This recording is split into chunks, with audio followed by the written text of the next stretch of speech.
Alma bendita, que o Evangelho vivo do Cristo floresça em teu íntimo como jardim em primavera. Hoje eu quero falar diretamente ao seu coração. Talvez você tenha chegado até aqui em busca de um consolo, de uma resposta ou de uma esperança para uma dor que carrega em silêncio. Eu quero que você saiba que neste instante você não está sozinho.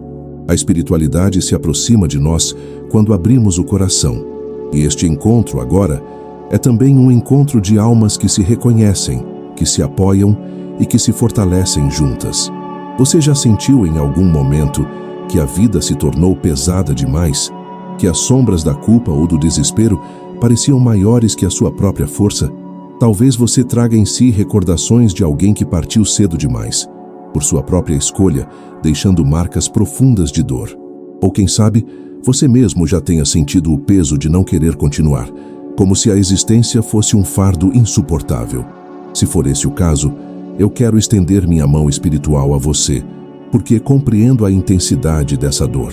Não falo aqui com julgamentos ou condenações, mas com a ternura de quem enxerga que até mesmo nas quedas mais dolorosas existe a semente da transformação. O tema que vamos percorrer juntos hoje é delicado, profundo e, ao mesmo tempo, carregado de esperança.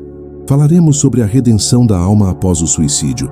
Talvez essa palavra cause calafrios, lágrimas, lembranças ou até mesmo medo, mas quero que respire fundo comigo agora.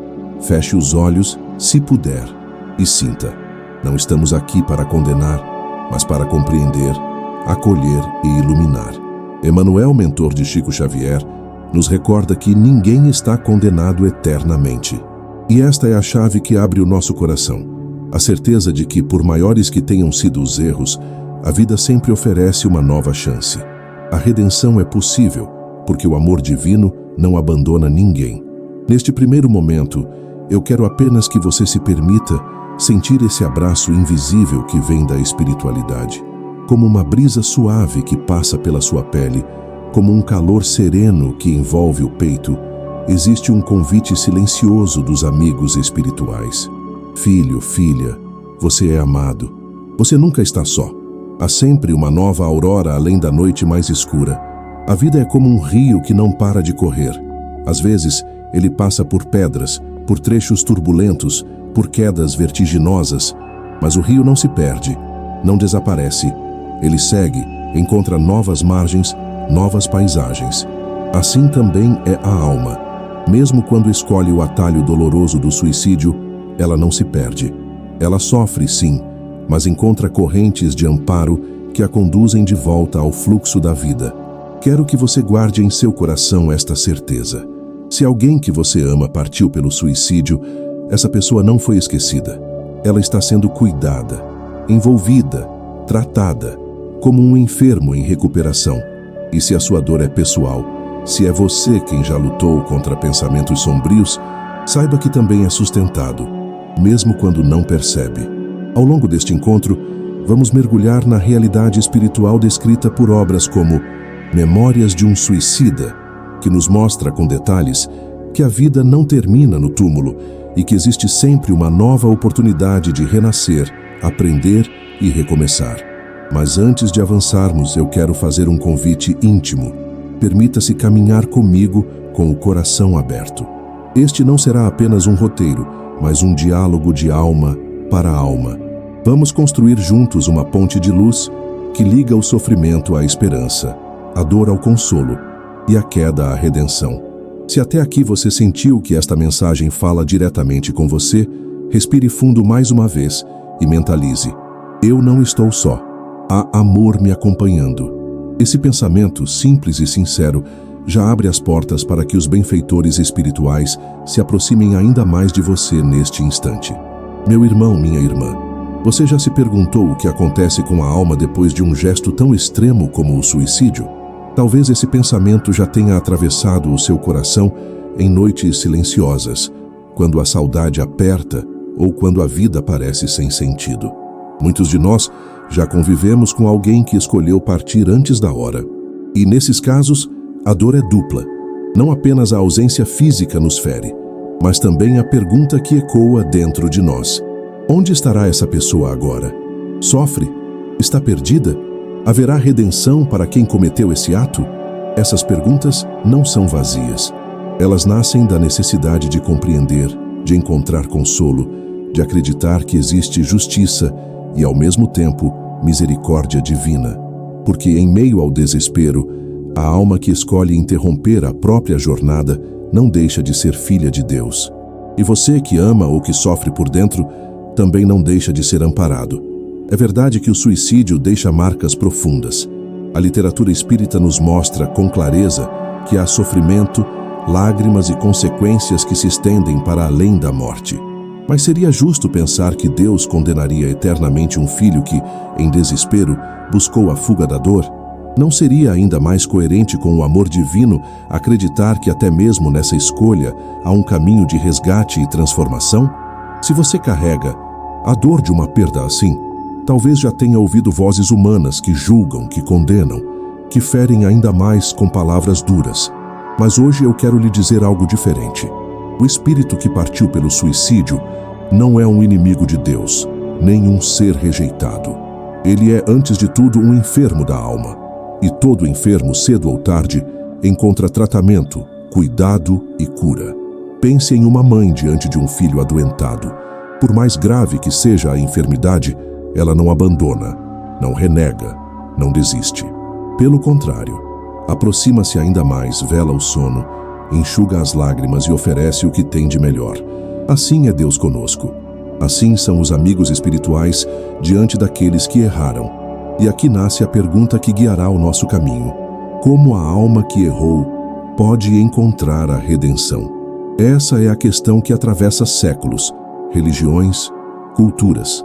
É o que move o coração humano em busca de respostas quando a dor parece maior do que a fé.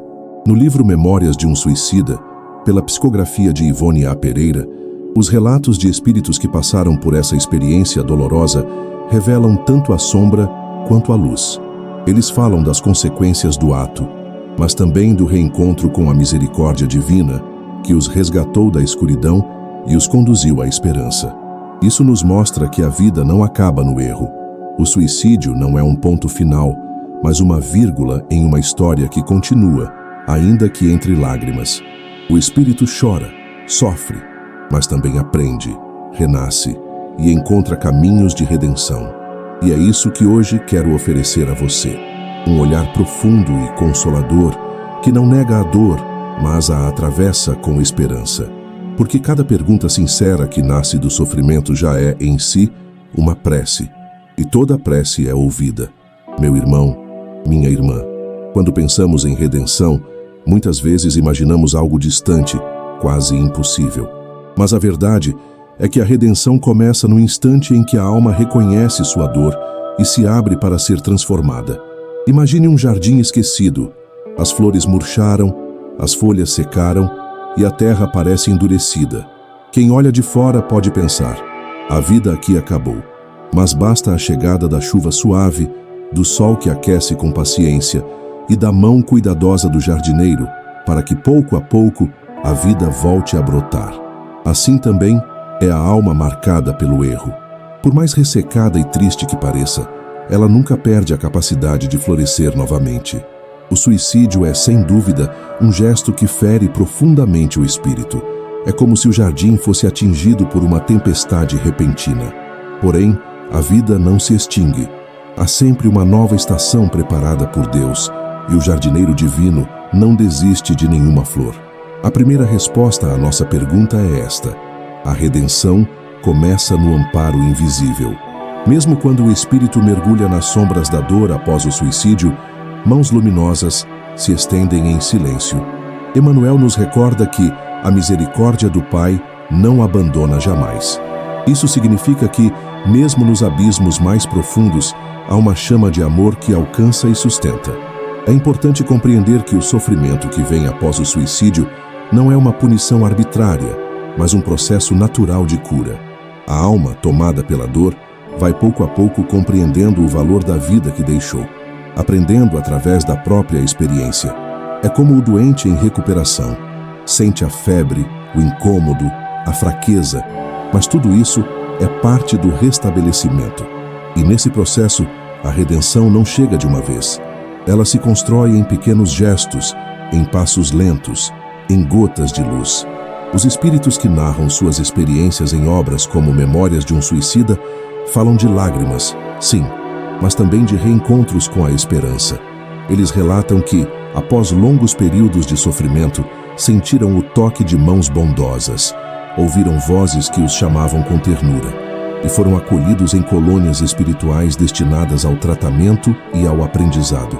Você consegue perceber a beleza disso? É como se o filho que caiu em um vale escuro fosse buscado pelo pai, que nunca deixa de amar. Mesmo que o caminho de volta seja árduo, a direção está sempre apontada para a luz. E nós que aqui estamos, também podemos participar desse movimento de redenção. Quando oramos por aqueles que partiram pelo suicídio, nossas preces se transformam em raios de esperança que os alcançam, como lanternas iluminando uma noite densa. Chico Xavier dizia que a prece é um fio de luz que nunca se perde. Assim, cada oração sincera chega como um abraço invisível, um bálsamo que ajuda na recuperação. Portanto, a resposta começa a nascer diante de nós. A redenção é possível porque o amor de Deus não desiste de ninguém. A alma que erra não se perde, apenas atravessa lições dolorosas até reencontrar o caminho. E nesse percurso, cada lágrima pode se tornar uma semente de aprendizado. E cada sombra pode ser transformada em luz. Meu irmão, minha irmã, agora que já deixamos que o coração se abrisse às metáforas e ao consolo da esperança, é hora de olhar com mais profundidade para o que a doutrina espírita nos ensina sobre esse tema tão delicado. O Livro dos Espíritos, de Allan Kardec, nos lembra que a vida é um presente divino, um patrimônio que não nos pertence em absoluto. O corpo é apenas um instrumento temporário, mas a vida do espírito é eterna, e cabe a nós, com paciência, atravessar as provas que nos foram confiadas. Quando alguém rompe, por desespero, esse compromisso, não significa que sua existência se anula, apenas que abre para si um campo de aprendizados mais dolorosos. Na questão 957, Kardec pergunta sobre as consequências do suicídio, e os espíritos respondem que a alma encontra, após a morte, um sofrimento proporcional à intensidade do ato e às circunstâncias que o cercaram. Esse sofrimento não é castigo divino, mas o reflexo natural do desequilíbrio que se instala no espírito. A vida não foi interrompida, apenas o laço carnal foi quebrado de maneira abrupta, e o espírito, desajustado, sente as dores de sua própria escolha. O livro Memórias de um Suicida, psicografado por Ivone A. Pereira, detalha esse processo com uma riqueza de sentimentos e experiências. Ali, lemos o testemunho de espíritos que, após o ato, foram acolhidos em regiões sombrias, como hospitais de dor, onde a mente repetia o instante da partida e a consciência clamava por alívio. Porém, com o tempo, e sobretudo com o socorro das entidades luminosas, a recuperação foi possível. Eles mesmos narram que, no auge do sofrimento, sentiram o despertar para a fé e o reencontro com a misericórdia divina. É importante frisar que, segundo o Espiritismo, o suicídio nunca é uma solução, mas também nunca é uma condenação eterna. Deus não age com o rigor humano que julga e pune, mas com a misericórdia que educa e acolhe. O sofrimento que vem após esse ato é uma espécie de escola, em que a alma aprende, através da própria dor, o valor da vida que tentou abandonar. Pense em alguém que destrói uma obra preciosa em um momento de raiva. O arrependimento chega depois, e com ele a necessidade de reparar, de reconstruir. Assim é o suicídio. O espírito compreende, com o tempo, o quanto a vida era valiosa e como poderia ter enfrentado a dor de outra forma. Essa consciência gera um desejo profundo de reparação, e é daí que nasce a verdadeira redenção. E aqui está a beleza da lei divina. Nada é definitivo no erro. Cada queda é seguida pela oportunidade de reerguer-se. André Luiz, no livro Nosso Lar, nos mostra o quanto o arrependimento e o esforço de renovação são capazes de transformar até mesmo os corações mais sofridos. Se você carrega a culpa de ter perdido alguém assim, saiba, a justiça divina não é feita de condenação, mas de aprendizado. Aquele a quem você ama está sendo cuidado, está em processo de recuperação, assim como um paciente em tratamento. ele não está perdido para sempre. Se você mesmo já sentiu a tentação do suicídio, compreenda. Esses pensamentos não significam que você seja fraco ou indigno. Eles apenas revelam a intensidade do fardo que você carrega, mas também mostram que você está em um ponto crucial da caminhada, onde a escolha pela vida pode transformar toda a sua história espiritual. A doutrina espírita nos recorda que a vida é sempre renovação. A morte, seja qual for a forma como chega, nunca é o fim. E mesmo quando a porta pareceu fechada pelo ato impensado do suicídio, outras janelas se abrem na espiritualidade para acolher, tratar e guiar. Esse é o ponto essencial que precisamos guardar. Ninguém se perde, ninguém é esquecido, ninguém é abandonado. O amor divino é mais forte do que qualquer erro humano. Meu irmão, minha irmã, se há algo que aprendemos com a vida espiritual, é que nenhum pensamento é neutro. Cada emoção, cada ideia, cada palavra que cultivamos cria vibrações que se irradiam ao nosso redor. Somos emissores e receptores, vivendo num oceano invisível de influências que nos conectam a outras almas, encarnadas e desencarnadas. Quando o coração humano se deixa dominar pelo desespero, pela revolta ou pela descrença, abre brechas para companhias espirituais igualmente angustiadas. Espíritos ainda presos a dores semelhantes se aproximam, atraídos pela sintonia. É por isso que tantas vezes, em momentos de tristeza profunda, sentimos um peso maior do que o que seria natural. Não é apenas nossa dor, é a soma da dor de outros que ainda buscam equilíbrio. Mas essa lei de sintonia não atua somente no campo da sombra. O mesmo acontece quando elevamos nosso pensamento, quando buscamos na fé, na oração e na esperança uma direção. Nesses instantes, espíritos amorosos se aproximam como irmãos mais velhos que se sentam ao nosso lado, envolvendo-nos em inspirações serenas e fortalecedoras. É nesse ponto que precisamos refletir. Quais são as atitudes que estamos cultivando diariamente? Quais pensamentos alimentamos com frequência? Se a mente é como um imã, ela atrai exatamente o que reflete. Um coração que se esforça por perdoar, por agradecer, por confiar, mesmo em meio às dores, abre espaço para o influxo de forças renovadoras. Não significa que não teremos dificuldades, mas significa que não estaremos desarmados diante delas, porque a influência invisível é real e constante. Emmanuel dizia que nossos pensamentos são forças vivas. Quando caímos no desânimo, é como se fortalecêssemos a escuridão. Quando nos erguemos pela fé, ainda que trêmulos, ajudamos a construir a própria escada que nos tira do abismo. Reflita comigo. Quantas vezes você já recebeu um impulso repentino para não desistir? Uma palavra amiga, uma música que tocou no momento certo, uma lembrança de alguém querido? Esses são sinais da presença invisível. Não acontecem ao acaso. São respostas do mundo espiritual tentando nos dizer: não desista, estamos aqui. Por isso, é tão importante compreender que a vida humana não é apenas biológica ou material. Estamos constantemente em diálogo silencioso com o além. A cada gesto de bondade, fortalecemos os laços com espíritos iluminados. A cada pensamento destrutivo, nos aproximamos daqueles que ainda sofrem. Mas veja, não é para gerar medo, é para despertar responsabilidade e esperança. Porque isso significa que, mesmo que já tenhamos errado, sempre podemos mudar a frequência. Basta um esforço sincero de elevação, uma prece, um movimento interior em direção ao bem. Deus não exige perfeição, apenas movimento. No contexto do suicídio, essa compreensão é essencial. O espírito que cede ao desespero não está apenas vivendo sua própria dor, mas também envolvido em correntes invisíveis de sofrimento coletivo.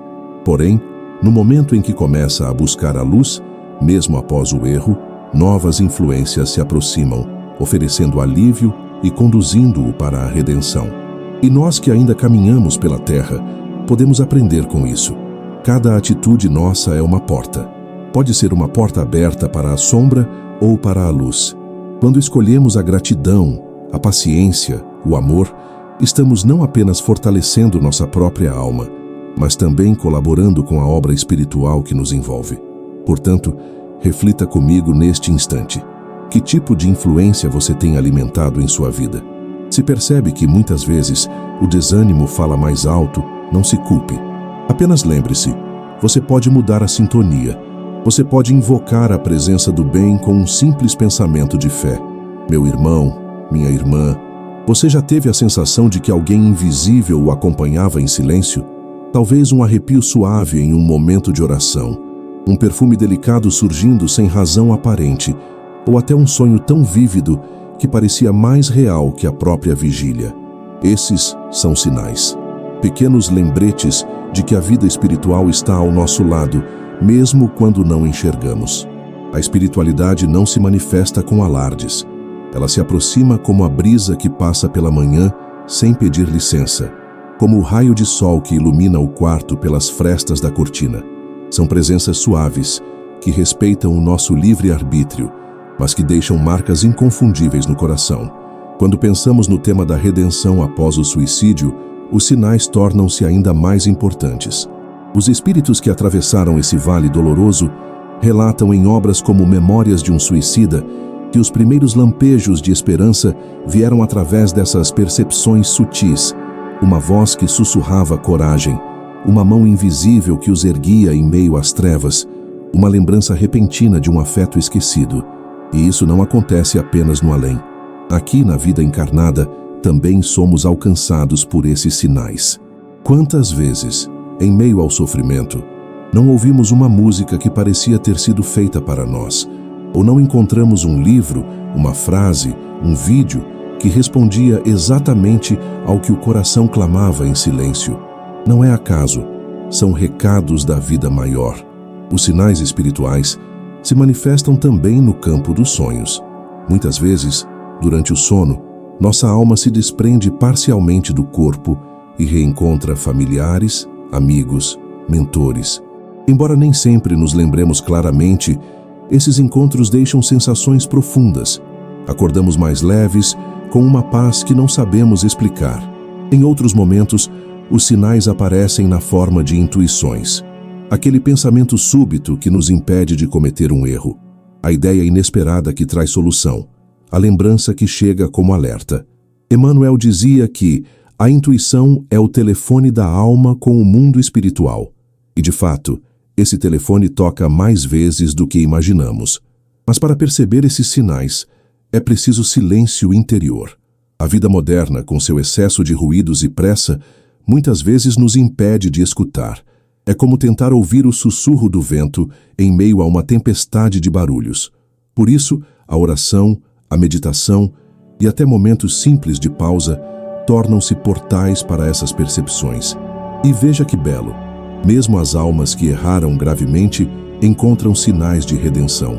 Um espírito que sucumbiu ao suicídio pode permanecer por anos em regiões sombrias, mas em determinado momento percebe uma luz distante, um cântico suave, uma lembrança da fé. Esses sinais são convites da misericórdia divina, dizendo: levanta-te, filho, porque ainda há caminho. Da mesma forma, nós, encarnados, recebemos sinais quando precisamos mudar a rota. Uma doença que nos convida a rever hábitos, uma perda que nos leva a refletir sobre prioridades, um fracasso que nos ensina a humildade. São chamados da vida para que despertemos e nos realinhemos com a essência da alma. E talvez você, que me ouve agora, já tenha recebido muitos desses sinais. Pode ser que, em sua dor, tenha sentido um abraço invisível durante uma prece, ou que, na saudade de alguém que partiu, tenha sonhado com esse ente querido sentindo-se confortado ao despertar. Esses são testemunhos silenciosos de que a morte não separa e de que o amor se multiplica através do tempo e da eternidade. Portanto, meu irmão, minha irmã, esteja atento. O mundo espiritual fala sempre, mas fala em linguagem de amor, delicada e paciente.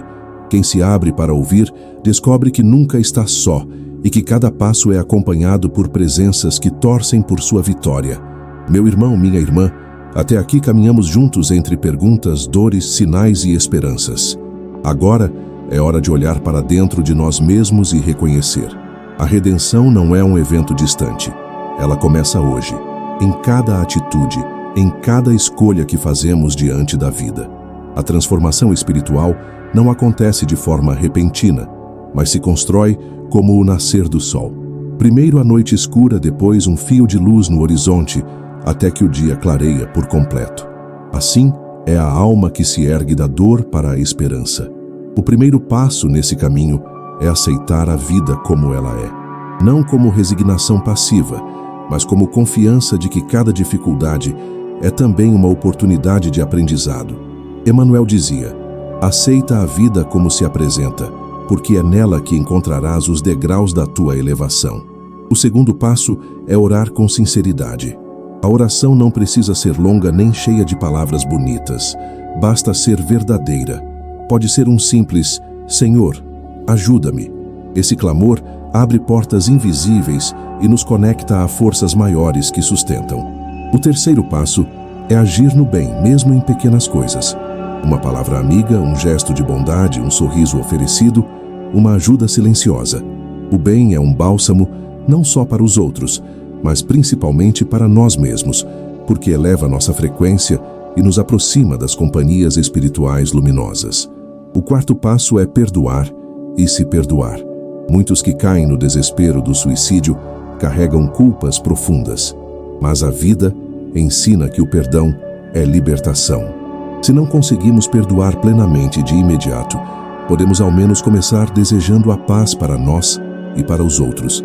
Esse movimento já é redenção em ação. E o quinto passo é persistir. A caminhada espiritual não se resolve em um dia, mas em muitos recomeços. Cada vez que caímos e nos levantamos, provamos a nós mesmos que a luz é mais forte do que a sombra. Neste momento, convido você a fechar os olhos por alguns instantes e orar comigo. Senhor da vida, sustenta-me em minhas dores. Quando eu não enxergar saída, mostra-me um caminho. Quando eu me sentir só, envia-me tua presença. Quando a culpa pesar, envolve-me em teu perdão. Fortalece-me para que eu não desista, e se eu cair, ajuda-me a levantar e seguir, porque sei que a vida é eterna, e em ti encontro redenção. Sinta essa oração como se fosse um abraço espiritual. Respire fundo, deixe que a esperança se instale em seu coração e confie. Você não está só, jamais esteve, jamais estará. A transformação é possível para todos, inclusive para aqueles que partiram pelo suicídio. O caminho deles pode ser doloroso, mas a misericórdia de Deus não falha. Cada espírito, cedo ou tarde, encontra a mão que o levanta. E você, que caminha na terra, pode hoje mesmo escolher acender sua própria luz interior. Não espere condições perfeitas. Comece agora com o que tem, onde está. Porque a virada da alma acontece no instante em que o coração decide não desistir e se entrega ao amor que sustenta o universo. Meu irmão, minha irmã, chegamos ao fim deste encontro, mas não ao fim do caminho, porque como aprendemos juntos, a vida nunca termina, e o amor é a ponte que une mundos, tempos e destinos. Falamos sobre dor, sobre o peso da culpa, sobre o silêncio que tantas vezes parece vazio, mas também falamos de sinais, de amparo, de presenças invisíveis que jamais nos abandonam. E, sobretudo, falamos da redenção, essa virada da alma que não acontece de uma vez, mas se constrói em cada lágrima transformada em aprendizado, em cada queda seguida de reerguimento, em cada oração erguida ao céu. Se você perdeu alguém pelo suicídio, leve no coração esta certeza: esse espírito amado não está esquecido nem perdido. Ele está sendo cuidado, tratado, acolhido. A misericórdia divina é como uma mãe incansável que não abandona nenhum filho. E se a sua própria dor já o levou a pensar em desistir, lembre-se, a vida não lhe cobra perfeição, apenas perseverança. Você é mais forte do que acredita, e há bênçãos reservadas para cada passo de coragem que der.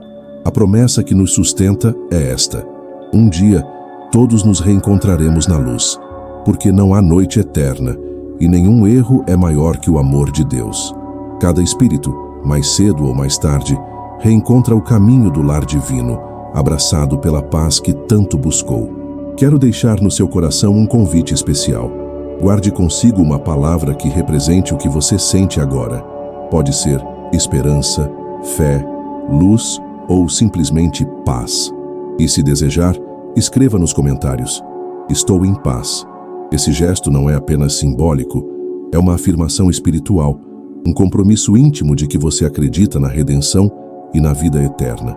Antes de encerrar, permita que eu lhe diga, de alma para alma, você não está só, nem agora, nem nunca. Os mentores que o acompanham sorriem neste instante, felizes por vê-lo abrir o coração à mensagem. Respire fundo e sinta: há amor ao seu redor. E assim nos despedimos hoje, mas apenas em palavras, porque espiritualmente seguimos juntos, unidos por esse fio invisível de esperança. Que a paz do Cristo permaneça em você, sustentando sua jornada, iluminando seus passos e lembrando-lhe a cada instante: a vida é sagrada, a vida é eterna e a vida é sempre oportunidade de renascer.